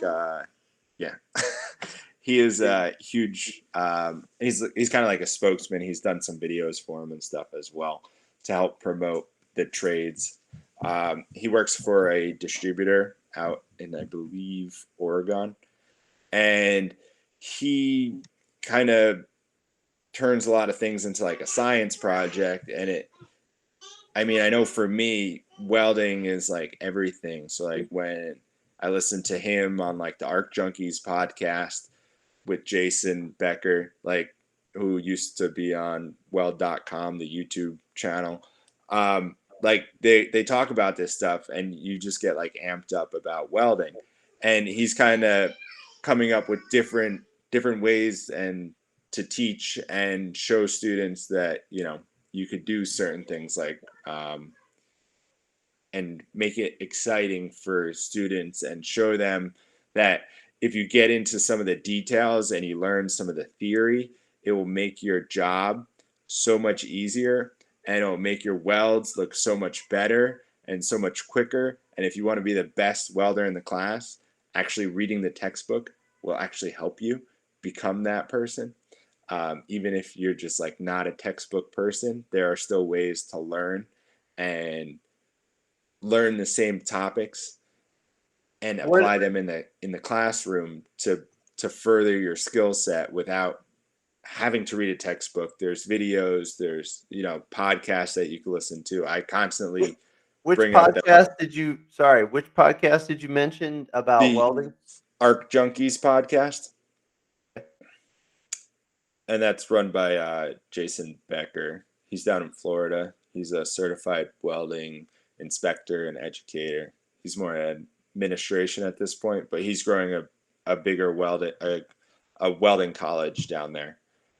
Oh, cool. And then here it is. So like I was listening to him before I met him, but I met him out at a welding workshop out in Ohio with Ryan Eubanks, who used to work for Lincoln Electric, and he was a teacher over there, and now he does high school welding teaching. And he's been able to learn from all the greats at like Lincoln Electric, and he's traveled around the world. And he's learned all these different ways to teach students these. Wait, Andrew, these slow down. Which one? Who are you talking about? So I gotta catch up. I tell people, if you put me in a room talking about certain things, I'll just sit there really quietly. I just want to catch up. But when you talk about welding, I'll just keep going. Go ahead. Who did you mention that we should bring up? Ryan Eubanks. Okay. And they're actually he has a book being written about him. He works out over in just outside Cleveland, Ohio, and he helps his students get welding jobs, and he has a lot of connections, and he realizes the needs of the students, and essentially, we all know that we're more than just like trade teachers. We're affecting how these students are gonna like go on after high school. And like when I won this and I posted it on my Instagram, some of the stuff that the students sent me that have graduated get you all like emotional and stuff. Oh yeah, like I stay in touch with my alumni, which to me seems normal. I want data, and I also, the funniest thing, I tell the kids, I don't actually care about them. I just need them to be really successful so they can hire me one day. No, but you want to know what happens to them. And who knows? Like I've done job placement even after they graduate, I got a kid a job at Tesla after he graduated the high school, and he was already in college. And then he said, "Hey, I'm getting ready to graduate college. Can you help me with something?" And I was like, "Dude, you should go to Tesla." And he went from the dealership. He just got put on the Cybertruck, so they flew him out to California. So now he's working on the prototype production model of the Cybertruck, which is stainless steel, like welded body. Like that's no car has ever been like that before. It's a tank, basically. Yeah. You know, so it's like, yeah. So I love hearing about the alumni and whatnot. Is this the guy? Yeah, so he works at the community college, and he also works at, I think it's, I want to say Mentor High School. I'm trying to figure out what. Okay. He works at a high school as well, and that's where like that's where he focuses more of his effort. He also focuses at the community college, but he has other instructors that he kind of just oversees over there, and then he runs a couple classes as well out of the community college. But he's simplified things to where, you know, we're talking about tensile strength with my seniors, and he was like, just grab some airheads, and we're talking about metallurgical properties, and, you know, throw one in your pocket and let it heat up, and then throw one in the fridge and have your students measure how long it starts out at 2.5 inches. So now we're doing math, and see how far they could get it to stretch and make sure that they don't break it first. And then you're talking about the elasticity or the plasticity of the metal. And, you know, metal goes from, you know, solid to plastic or elastic, and then it'll break, and at that breaking point, that's tensile strength. And we're always talking about our weld quality and what the tensile strength of the different types of electrodes are. And, you know, to measure that, it's kind of just like, all right, they do that out in a lab somewhere. I don't really understand it. I just know it's 70,000 psi. That's what Mr. S told me. That's what I need to know. And when you break it down and you have them pull the airhead apart, and they can measure the difference between the hot one and the cold one, they could realize that when metal gets warm, it's easier, it's more malleable. Wait, let me interrupt you for a second. When you say airhead, what is that? The candy, Laffy Taffy. I had no idea what you were talking about. Yeah, it's a taffy candy. It's like flat. I get it now. Yeah, of course, you freeze one, it'll crack. Like chalk. Yeah. So Yeah, when brittle. you have really cold metal, they now understand the, you know, metallurgical This is why properties of metal. you have to let me interrupt you. I don't know. I'm trying to keep up. Yeah, it's the same thing with blacksmithing. You use like clay. Yep. Oh. So yeah, I mean I made this at the maker camp, and you know, the only way I could do this little detail right here was by it was like super red, you know, when I did it. And then this twist was because this part was red, but everything else was cold. So then it allowed for that spot. Yep. So, I mean, I was like, he has different diagrams and stuff that he showed the other 15 welding instructors that were there. And like these concepts and these drawings were like eye-opening, because you teach, like, I mean, I never taught welding necessarily. I was hired to teach welding, and they were like, you could use this curriculum or you could use that, and then you could kind of adjust and make your own curriculum and go from there, and, you know, figure out what's comfortable for you, and you start figuring out what works and what doesn't work. And, you know, there's certain concepts that you just can't get the students to understand, because they're pretty much college level topics, but they still need to understand them somewhat. And they kind of do, just because they kind of memorize them, but they still don't exactly know what's going on with some of the concepts that I have to teach, with like metallurgical properties or like electrical characteristics of, like, you know, amperage and voltage when you're MIG welding and all that type of stuff. And he has these like little demonstrations, and you're just like, oh, that simplifies that. You could teach it. You could teach a 7th grader, 8th grader, all these concepts, So if you can teach them, then you can teach your high school level kids the same concepts and use those same examples. And you don't have to spend all this extra time trying to get the students to either read a textbook, figure out a worksheet, or these other topics when you're just like, here it is. Everybody get it? Yeah. All right. If you don't, let me know. We'll go over it again. You're probably thinking about it too hard, too in depth. And then you show them again and they're just like, oh, okay. So then when they get out in the shop and they're messing up their MIG welds and they're adjusting their voltage instead of their amperage, which they should be adjusting, then it's like, remember, like the example is pine trees and oak trees. Like we want to adjust our oak trees, which is our amperage. So the pine trees, oak trees thing is like pine trees have shallow roots, but they go out far, right? So that's our voltage.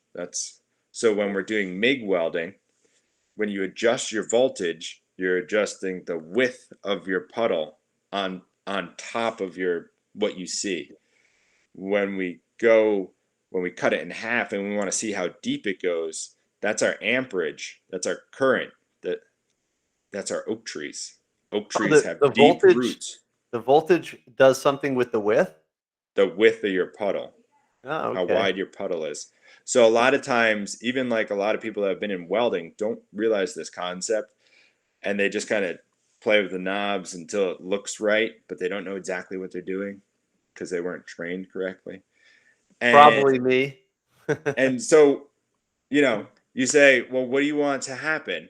Like you see an ugly weld or the student struggling, and you're just like, well, is it structural? Yes. Well, then we need to make sure that we have good penetration.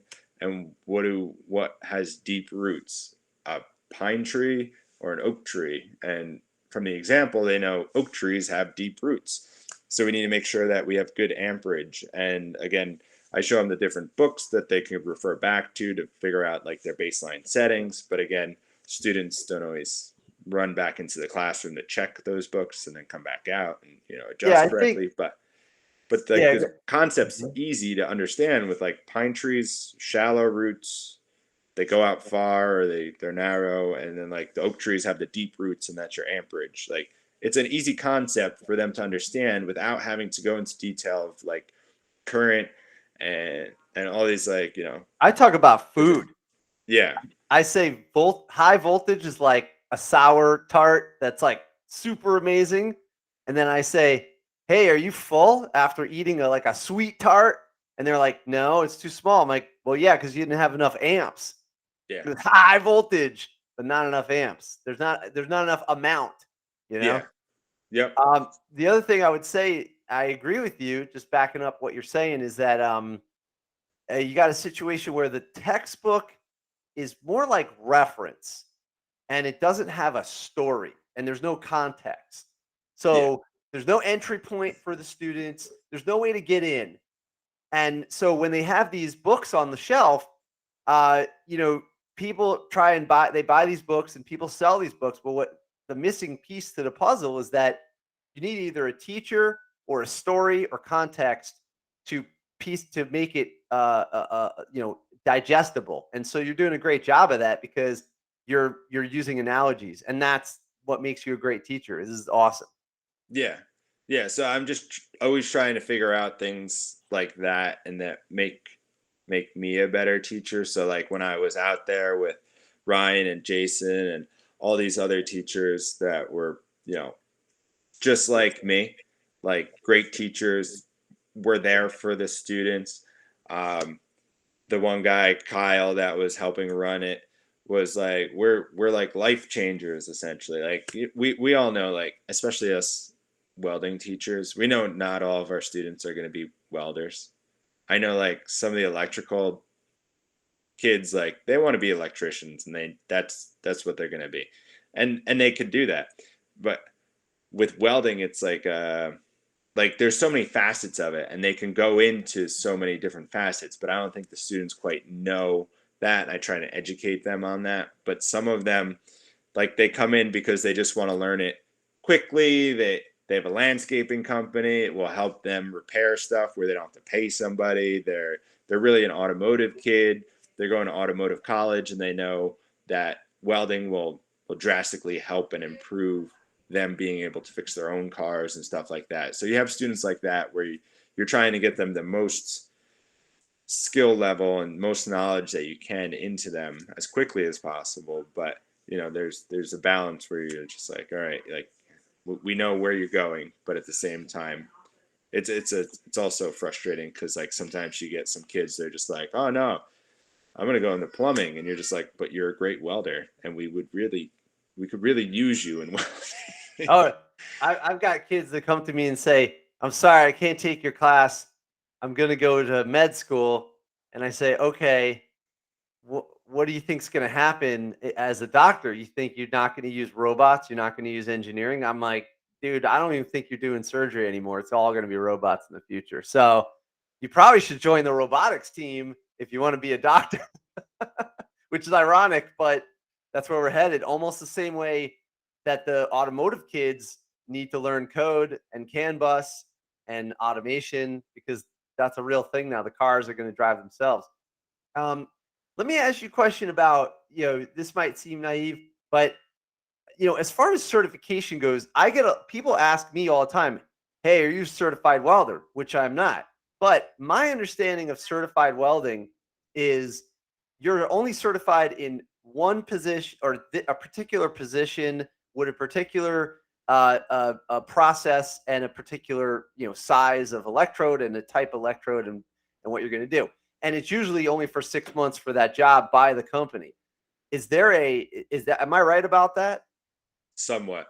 So Okay. certain jobs and certain qualifications and testing procedures will actually qualify you for the easier subset of that type of electrode. So if you're doing 7018 vertical and horizontal, then you don't need to take the flat test.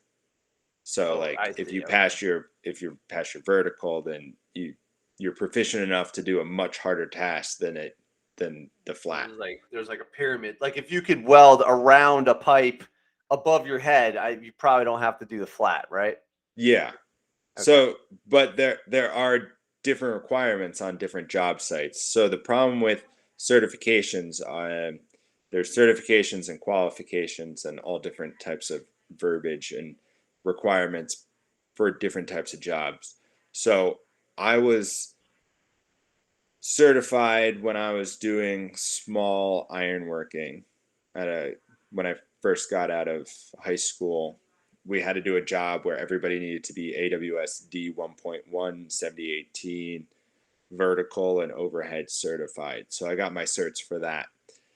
They are only good for a certain amount of time, but if you continue welding in that position or doing that type of weld, then you could get your book signed, like your cert signed off on by a certified welding inspector on a job site, saying that you're consistently doing this, so you don't have to go pay somebody another $500 every 6 months to do this.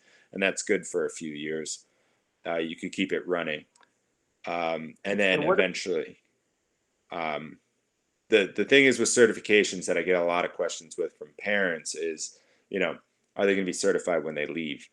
And my response to them is no, which is not exactly what they always want to hear. But we do have like a high school level American Welding Society certification. It's a sense certification. So entry level 1 is a combination of theory exams and practical exams, which are the practical exams are nearly the same as the industrial exams. So if you could pass my class with passing a couple of the practical exams that we give, then you can technically go to the school down at Sussex Tech, where the welding teacher over there is a certified welding inspector, and it's an accredited test facility for the AWS. And you go there one night, he shows you what you need to do. He's going to show you how the whole process is going to go for when you do your real bend test, when you do your weld test. And then you show up 2 days later at night, you take your weld test, and then a week later he calls you and says, yes or no, and then you get your official AWS certified card, and that's great. And that gets you into certain jobs where it might put you first on a list to get into a union or something like that. So certain students that are applying to different types of unions will get that advantage if they wanted to do that. If they're proficient enough, that is an opportunity for them. Again, taking one of the, I think, slight disadvantages maybe at a younger age for welders is you could literally walk into an accredited test facility, take a weld test, pass your weld test, and you're a certified welder, and you could know nothing about welding. Your uncle could have taught you how to do something, and it's just, if you have the muscle memory and the repetition, and you know you need to clean your weld, you know how to clean your weld, you know how to fix, like you could be a really good welder in one position and pass a weld test, and that's all you know how to do. And that's one of the problems that I hear from our night teacher, who's a very experienced certified welding inspector, almost ready for retirement. But he's like, we get a lot of people in the industry that are like qualified, they're certified, but they're not necessarily like qualified for the job site or like for the job that they're actually in. He says they're certified, but they're not qualified. Okay, gotcha. So that they have the piece of paper, but that doesn't really mean that they should be doing what they're doing on the job site. Yeah, I understand. Because I teach the kids, I teach them, stick welding, MIG welding, and then we do TIG, but it's not for everyone. We only have one of each machine, and it's literally just for maybe a few kids. And then I also privately teach intro to welding, and I use a stick welder, and I'll show them a little bit of MIG.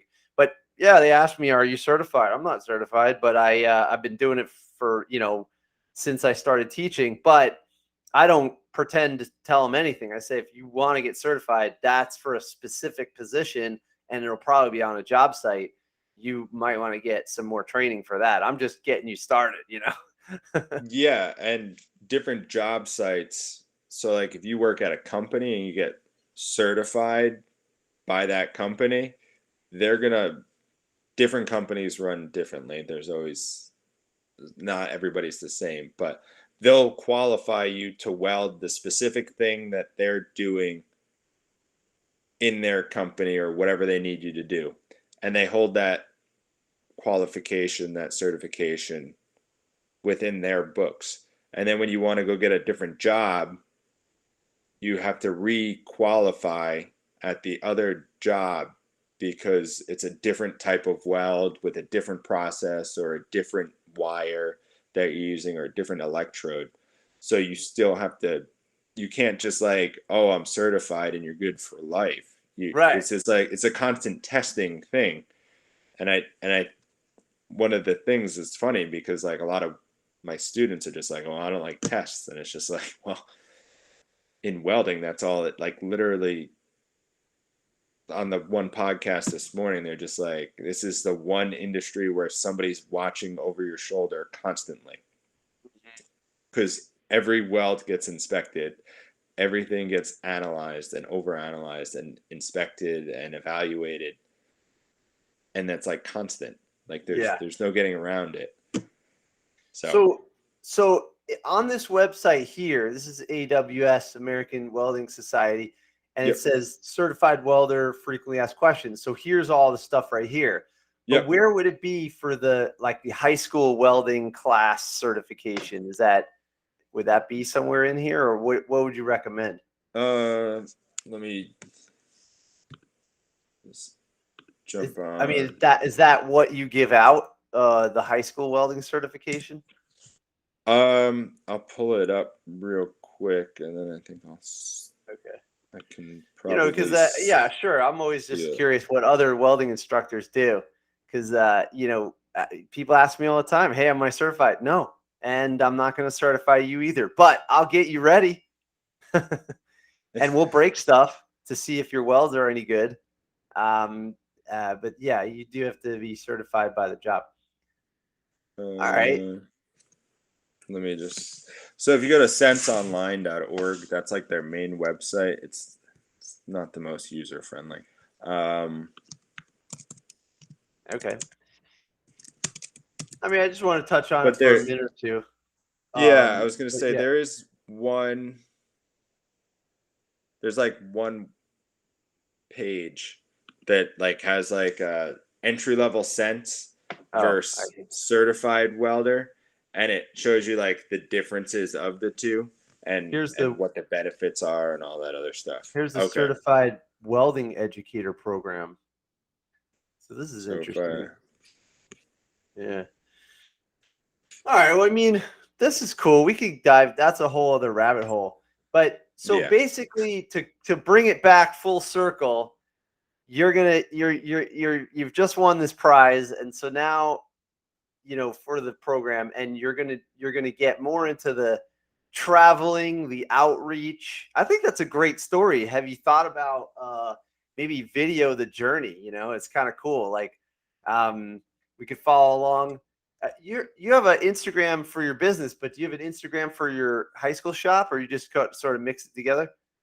I don't have one for the high school. With New York State, it's one of those funky things.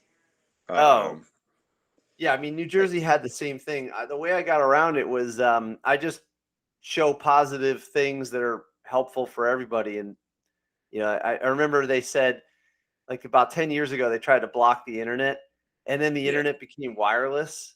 And I was like, guys, there's no stopping it. You might as well just embrace it. So, that I just started showing positive things, and then they never said no. And I would show them, hey, I'm showing this, Yeah. So I think one of the issues is like with the privacy in New York. So what I'm planning on doing is talking to our, admin and all that stuff and our PR guy. And they all sign off on like media consent things as well. But I guess since I'm not like the person that gets paid to be like, okay, this is okay to put on the internet. What I was going to do, we have a AWS student chapter that got approved at the end of September. So now we're part of like the local section for the American Welding Society. So what we're going to do is we'll do a couple fundraisers. We'll have welding competition within the shop. We'll have like a barbecue at the end of the year and different stuff like that to try and promote an engagement within the class. And also we're going to work with our local section and bring in networking opportunities for the students so that the section guys will come to us and we'll get to meet face to face with the students. And what I'm hoping is to essentially place students into career paths where they actually want to go and get students out into field trips more so where, they get to see the different aspects of welding and not even know that certain things exist, because like welding's everywhere. And you don't know that until like you don't know what you don't know is like a popular thing that I hear on like podcasts and all these other things. Like if you don't know something, then you clearly don't know. Like, but if you find out and somebody tells you about it, then like that opens your eyes completely, and it might be something that you fall in love with. Mm-hmm. So one of the ideas is, with the student chapters to work more closely with our local chapter, which is the New York City chapter in the Hudson Valley area. And get them to see and this is the chapter of the AWS. Yeah. Oh wow, I didn't realize there were chapters. Okay. Yeah, so there's different chapters, and it's a networking type of opportunity. I mean, the society as a whole it's good because they kind of come up with all the different standards, and that's what they've always been known as. But they got new leadership, and they're trying to expand and get the younger crowd in, because we need like an extra 70,000 welders a year for the next 5 years to keep up with the supply and demand that is Yeah, there's required so much. for. And I know that's across the board with construction trades everywhere. Where would I find the chapter area? I'm waiting for your screen. So when you go, Sorry. I mean, I think it's great. Like you're like, it's like a download. I'm learning so much. I'm just trying to keep up. This is great. Let's see, resources. so I want to say Member network. resources. Directory. Events. I usually just use the search function up in the front on the top. Okay. Okay. Like each section is run differently. Some are more active than others.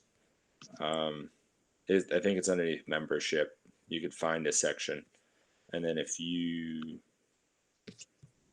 want to let me, I think I. Oh yeah. Done Yeah, go for it. where you are.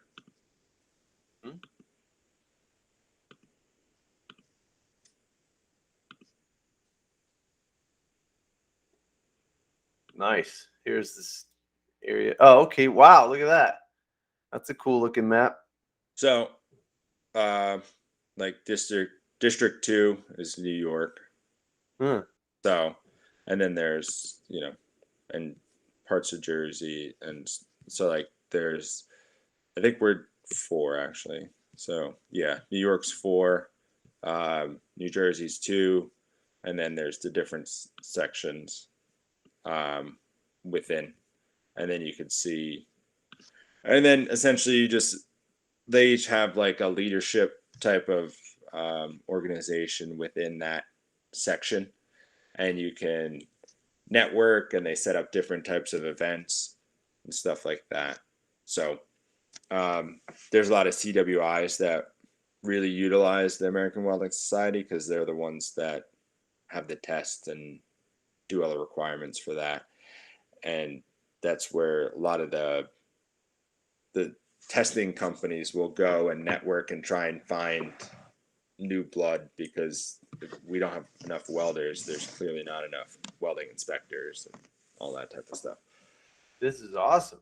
So we're trying to do that, get more like student engagement, and get them future job opportunities, because I spent a lot of time kind of building the program up, and now within the past couple of years, I've been comfortable where the shop is and where my curriculum is, that I've been starting to go out a lot more to different welding jobs and welding shops within the community, and trying to network with them so I could find better placement for my students. So we work with different intern sites. So senior year, students get to go out 2 days a week if there's an opportunity for them or a place for them, and they've earned it within the shop, and they've shown that they have the skill set that they could excel at certain internship sites, where they could work at either, there's a place, Black Walnut, that does set design for like I think it's NBC. So the entire set for all of the Olympics is built like right down the street from our school. Oh wow. And so like carpentry sends people there. Sometimes the electricians go over there. They have a small welding shop, so sometimes we've sent some welders over there for internships. Further down the street on the Hudson River is the North River Shipyard. We just got a student over there. He actually found that internship himself during COVID. He kind of just heard about it, went down and said, Is that in Nyack? That is. Yeah. So, Cool. So they do a lot of heavy ship repair on like the ferries and all that type of stuff. They bring them up from the city, and they'll work on those and repair those. They were probably busy when they were building the new bridge. Yeah, because they were launching a lot of those smaller, like the smaller boats out over there. Yep. So like, and like, if you don't know, you don't know. Like I didn't grow up in Rockland County, and I never knew about this place. And the only reason why I knew about it was because a student came in and said, "Hey, could I do an internship at the shipyard?" I'm like, "Is it welding related?" He's like, "Yeah, it's welding boats and like big ships." And I was like, "Okay." And we have a work-based learning coordinator. Reached out. They have all their paperwork ready to go, and there's no real issues. I went down there for a tour to make sure everything looked legit, and safety was all there, and that all checked out. And he went down there, and they loved having him. I've had some students go out to some auto collision shops and do some welding out there, even though they're not like auto collision certified. They're some of the feedback that we get, regardless of what type of industry or internship the student goes out on, is that we produce very good welders. That's cool. That come like the auto collisions. Like my welding student that went to the auto collision shop, the feedback we got was he was the best welder in the collision shop. That's great. Which is what you would expect, seeing as he was trained in welding. But like these guys are also putting cars back together that have gotten into wrecks and stuff. So like, but I mean, like it's good to hear like some of that feedback from sending the students out into the real world, and like knowing that they'll be able to succeed in whatever aspect of welding they go into. It's awesome. I think you're killing it, man. It's really, you're a real leader. I encourage you to, yeah. I mean, I just try. Like I always put my all into whatever it is that I'm doing. So no, it's pretty obvious, and you're smart about it, and you're having fun as well. Did you guys? I don't think you guys know.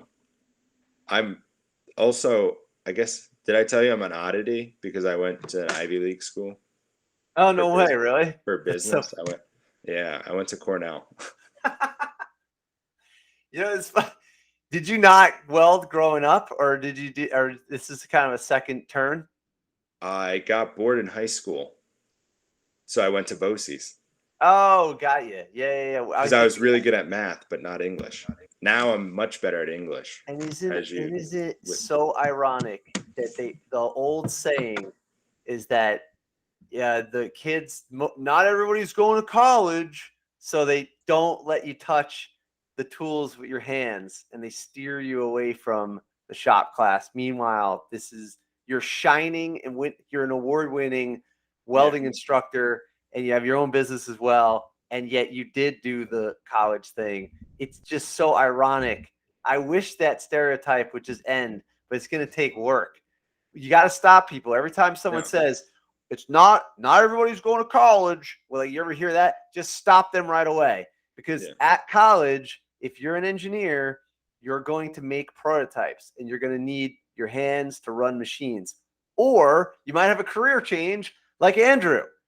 So they got to stop separating us. It's really crazy. I was a welder from 16 to now. So yeah. And yet you went to college. Yeah, I know. Yeah, that's because everybody told me to. I was one of those, they said go to college, and so I went. And I did well, which meant I kept going.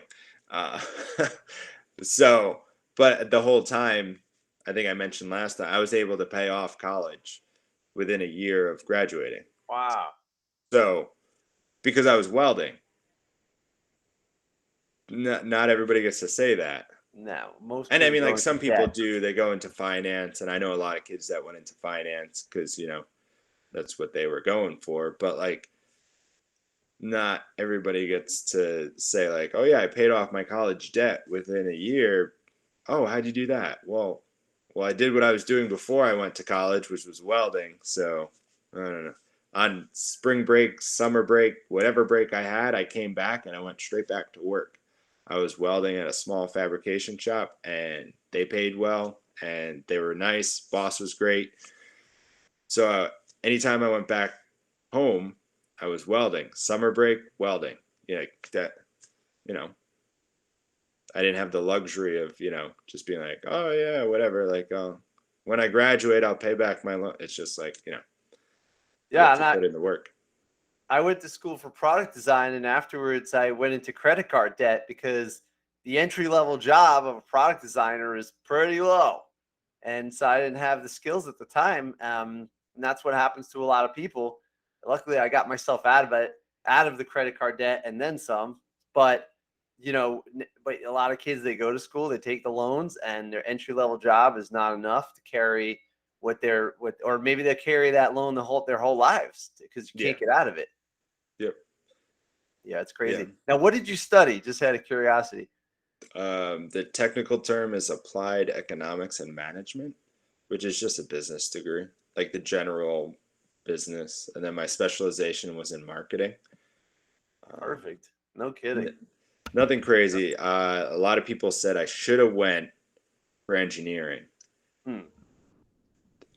At the time, I mean, it still kind of scares me now.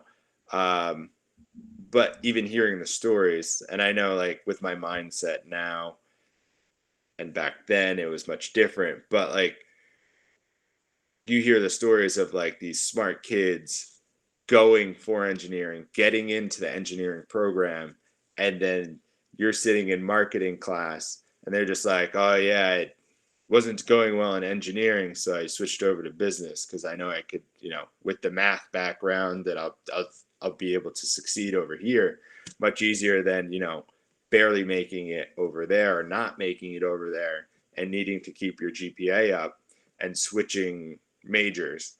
So I was but I mean, like they have a stellar engineering program over at Cornell. So it's like, it was very intimidating for me. And I thought it was a huge accomplishment to get into Cornell and then succeed in business while I was over there. And I think it was just a little too intimidating for me with the whole math aspect and all that related. Understandable. With engineering. I think that engineering would have been a nice thing to do, but I was afraid of it. And even now I'm like, oh, I like engineering, but yeah, I don't want to run all the numbers and by hand, which is kind of what you have to do to pass those classes. Yeah. Even though now everyone does it on the computer, you got to know how it runs in the background, Yep. But the physics part is pretty cool. Like to understand the physics behind all the metallurgy and especially with welding for sure. Yeah. Crystalline structures and, how, different annealing temperatures and whatnot. It's pretty cool. Yeah. So, I mean, it was a great experience regardless. I mean, it definitely, like I've mentioned to other people, like they see my resume and they're just like, I don't care who this kid is. We should just interview him to see like who he is. Cause like, my entire background and my entire resume is like all welding. And then you have this little part that says like Cornell University, like, applied economics and management. And you're just like, what? They're like, this kid went to Cornell and he's working in welding. But I love where I am. Like I love welding. I love the welding industry. I love what I do. I especially love teaching. Like, it's a good fit. And I could see like everybody here loves what they do. Oh yeah, we're having a good time. It's hard because like you hear people that say like, oh, it's Monday, and I'm just like, yeah, it's Monday. Dude, I'm the same way, Andrew, man. I'm like right now my brain, while we're talking, I'm sitting here trying to figure out the best way we're gonna do for hoisting our trusses and stuff. Like getting some thing, like my brain's always running, and I wake up in the middle of the night and I'm like, oh, I'm ready to go. Let's go. Like it's only 5 a.m. Crap. I need to go back to bed. And yeah, Mondays do not bother me. I say that all the time. That's awesome. Yeah. Yep. Yeah, and I'm like, darn, it's Friday. Yeah. It's funny. Yeah. The weekends are nice, but it's also, the work part. You're such a liar there, Duke. I'm calling higher. Tim's got his retirement countdown calendar already running. Yeah, 12 years, 11 years. 11 years. I'm going to retire when I'm 55. Yeah. I'm out. I go in waves. I mean, there was a time I did not leave the high school shop. The janitors had to kick me out. We were building cars we built a car, some crazy project car every year for like 5 years straight. And then I probably burnt myself out. Then I kind of reinvented it a few times. And now it's cool. I do these little engineering projects that hook the kids faster. I feel like I'm becoming a more efficient educator. You know, the big projects are great, but they are big projects. And yeah, they're like a huge hook, and they just grab everybody, the newspapers, your administration, peers. It's amazing. You know, you got to do these. It's like you're Rocky and stuff. But later on, you're like, how do I do this with less money and less time? You know, that's where I'm at now. That's like great, the grubbing. Though. That's the grubbing. Yeah. More like, efficient. Drive it over there. It's a great project. And there's a group of kids that love working on it. But at the same time, you're just like, we need to get you back in a welding booth. Like, all right, like you need to take a break from this. This is a group. Thank you for helping me. But I need to help you when you get out of here. Like, this is great. Your grade's doing great. But but we need to get your grade with the stuff that's important to be solid. We need that foundation there. I just can't have you, work on this fun project that keeps you engaged. That's great. But at the same time, there's these projects that are going to be boring and you're going to hate doing them. But those are the things that pay the bills. Yeah. Doing railings pay the bills. Like I don't mind doing railings, but they're the things that people need a lot of and they're willing to pay a lot for. And I make railings. That's why I make railings. Will you see me with this gigantic smile on my face for the whole thing? No. There's certain parts of it that I really enjoy, but not the whole thing. I mean, there's a lot of stress, figuring out, dealing with the whole people aspect, not knowing what they want type of thing. But again, that's part of the business, and I have to show them that, and sometimes they get frustrated, and you have to have them step back and kind of switch positions and understand why I'm doing certain things in the shop. And like I said, some of the feedback I got back from after I posted on Instagram, some of the students, it's just like, they solidify like the teaching methods that we do. And you're just like, okay, so what I'm doing is on the right path, and I should keep doing what I'm doing, which is great, because like some of these kids, you're just like you were pulling your hair out when they're in your class, and now they're successful individuals and they're giving you all this credit, and you're just like, but like, you don't want to take all of the credit, and you're just like, you did it too. Like without you, there's like, you're the one that put in the effort as well to get where you are. I was just a little part of it. And then they're just like, no, you're not a little part. You're like this, you're more than that. And you're just like, yeah, but at the same time, it's like, it gives you that warm, fuzzy feeling and all that stuff. But, it's nice to see that like the work that we put in to our classes pays off at the end. Well, that was kind of like the point I was trying to make with Scott from Harbor Freight Tools for Schools. Like, yeah, it's your program, or it's your kids in the classroom, but you are part of the bigger picture. And then how do you convey your part as the bigger picture, but not take credit for everything that's being done by yourself and the other people you share program with? And that's what I was trying to get at. Yeah, especially if you're in a more of a cluster environment. Like, so like my auto program on campus, there is there's like 5 different, I mean, including auto collision, there's 5 different welding teachers. And you go through like different years, you go into different levels. So it's harder to just, and like sometimes for different subjects you would switch, and how do you determine how much of a factor you are with student X as they develop through their years at your school. So I can see how that's a little bit more difficult to portray in some of the requirements that they have you kind of fill out. Yeah, I mean, because sometimes, like, I would say, let me just use this example for a smaller school, and I guess I would use this example, and I'm going to use Barbercheck as kind of my model, because Barbercheck is now he's a Harbor Freight Tools for School winner from a couple years ago. Andrew, if you don't know who he is, and he was kind of started this whole shop class podcast with Ruth Ron initially. So then what happened was, like, he's in a middle school, high school combination building. So he is the industrial arts department. So like when he talks about his program, that's his program. There's no other person. There's no CAD teacher.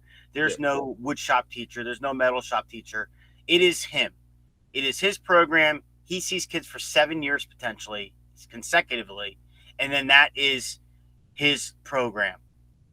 So he can see them from the start to the end, as compared to a lot of these other teachers where, yes, you're a part of yes, it's your program, but you are either, like Scott said, the capstone person that's developing the skills, or the introduction person who is, the foundations and the foundational skills. So, that's where the whole thing kind of falls into play. And there's a lot of schools that are in either one of those two categories, where it's either one teacher or a lot of teachers. Yeah. In the tech ed department or shop department or trade department, whatever you want to use. Yeah, I mean, I think that, like, even so, you're in that, like, you're the one doing your particular, like, no one else is doing the woodworking with you, right? Yeah, there's 3 other teachers in my department that teach woodworking. And do they specialize on the bowl turning like you do? No, because I teach the advanced level classes. Yeah, I mean, I don't know. I would guess that. I think it's a bigger picture than just one person or the department. I think as long as you go through the motions, they're happy to give you the money to enhance whatever, marketing or tool making or equipment you need to, what are your ambitions? What do you want to do with your program? I'm sure they ask you that question. And if you're lacking equipment, this is a great thing, because the districts are great, but they don't give you a lump sum to play around. And then you don't have to get the 3-bid system, stuff like that. So it kind of, I mean, that's what I would think. It's sort of, listen, it's just great. It's just encouragement, right? But Harbor Freight doesn't ask you, like, at least I don't remember them asking you, what are you going to do with $35,000?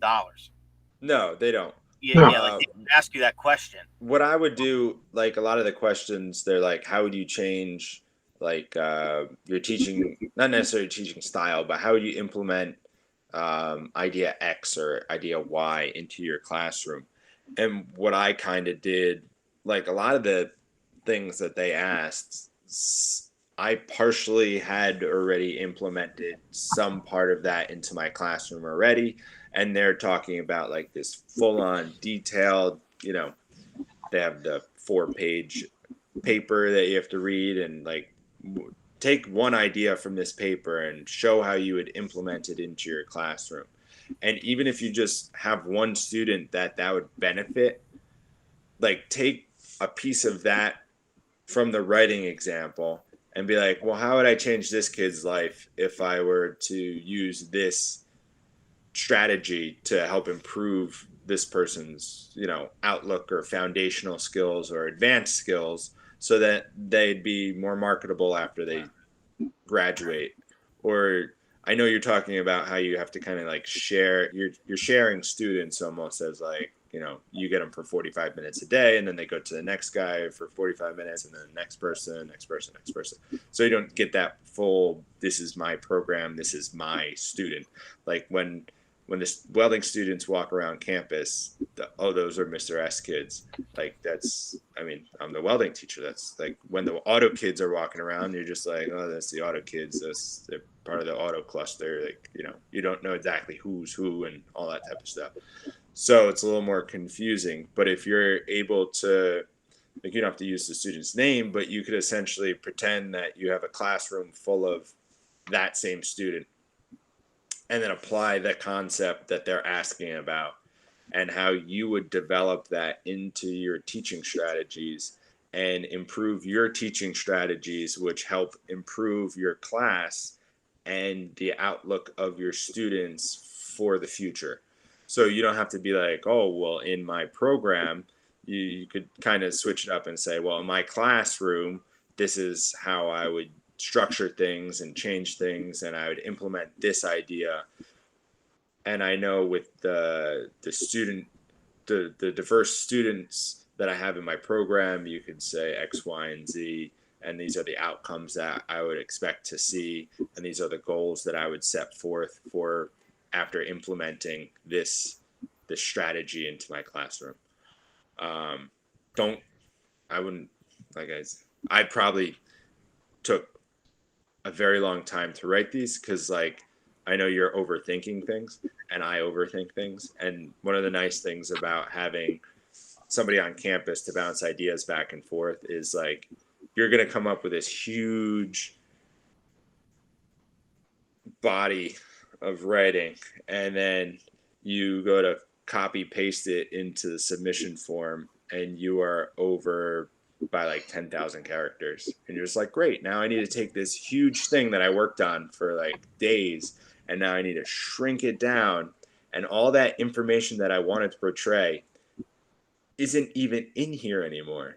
And you're just like, I worked on this for so long, and I need to try and condense it so that they understand where I'm coming from in like this much. That's difficult.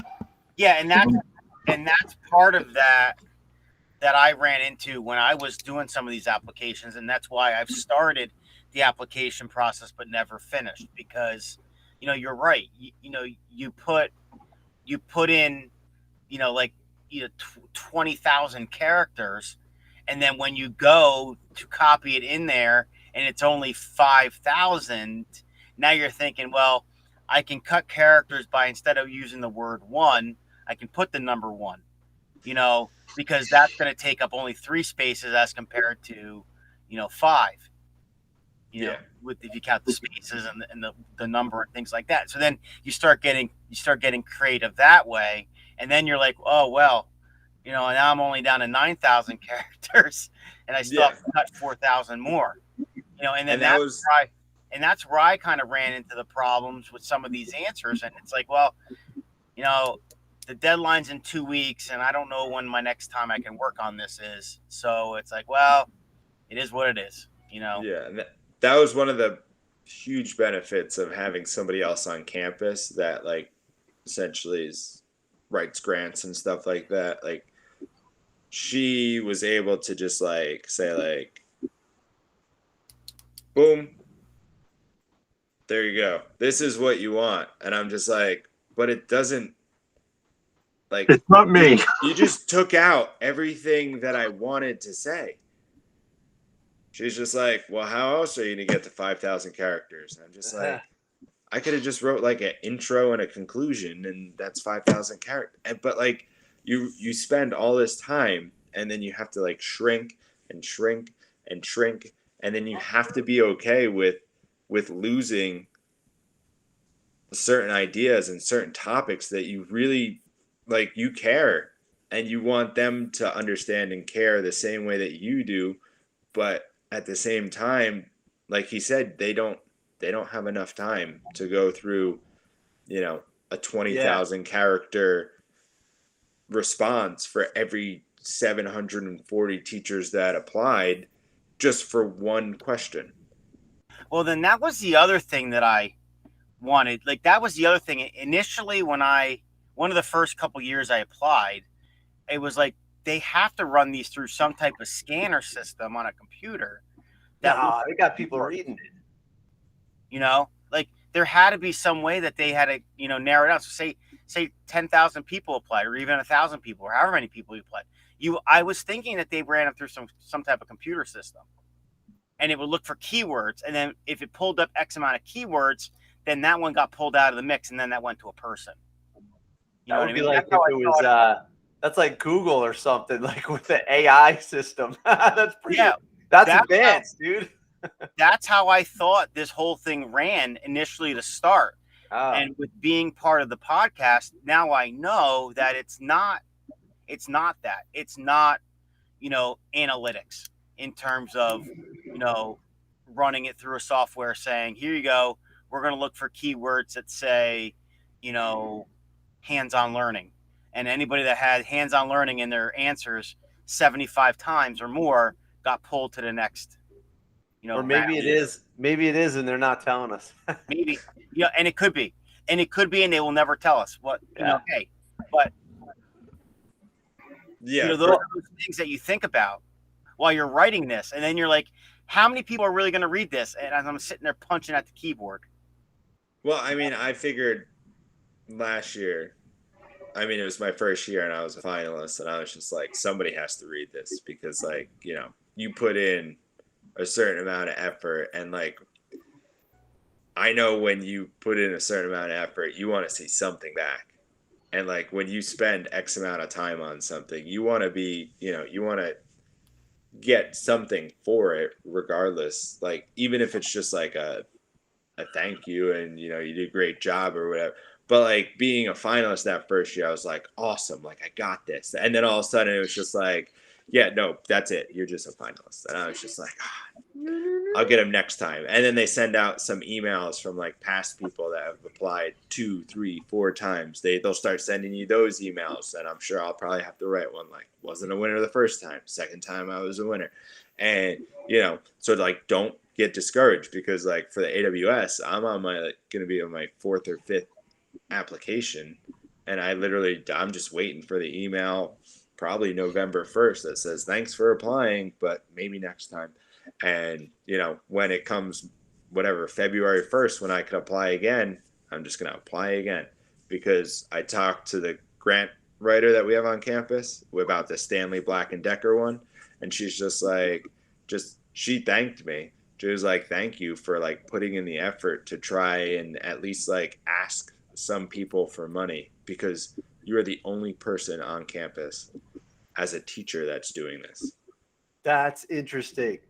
That's very interesting. I was the same way. Like I applied for grants, and they're always surprised that I'm willing to write something and write the narrative with the grant writer to accomplish something.